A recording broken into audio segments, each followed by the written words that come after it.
రాష్ట్రంలో లోకేష్ అనే ఒక చిట్టెలిక మొన్నటి వరకు రెడ్ బుక్ పట్టుకుని తనకు తాను ఒక సింహంలా ఫీల్ అయిపోయేది. చివరికి ఇప్పుడు ఆ చిట్టెలిక తన బొరియలోనే బొక్క బోర్లా పడి ఫ్రస్ట్రేషన్తో కొట్టుకుంటుంది. పాపం ఆ చిట్టెలికి మన ప్రగాఢ సానుభూతి తెలియజేద్దాం రండి.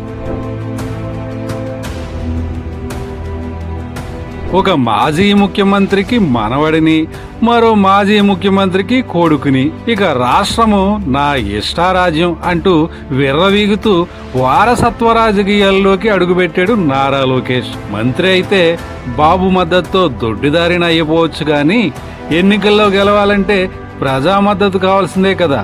ఆ ప్రజల మద్దతు లేకే మంగళగిరిలో ఓడిపోయాడు లోకేష్.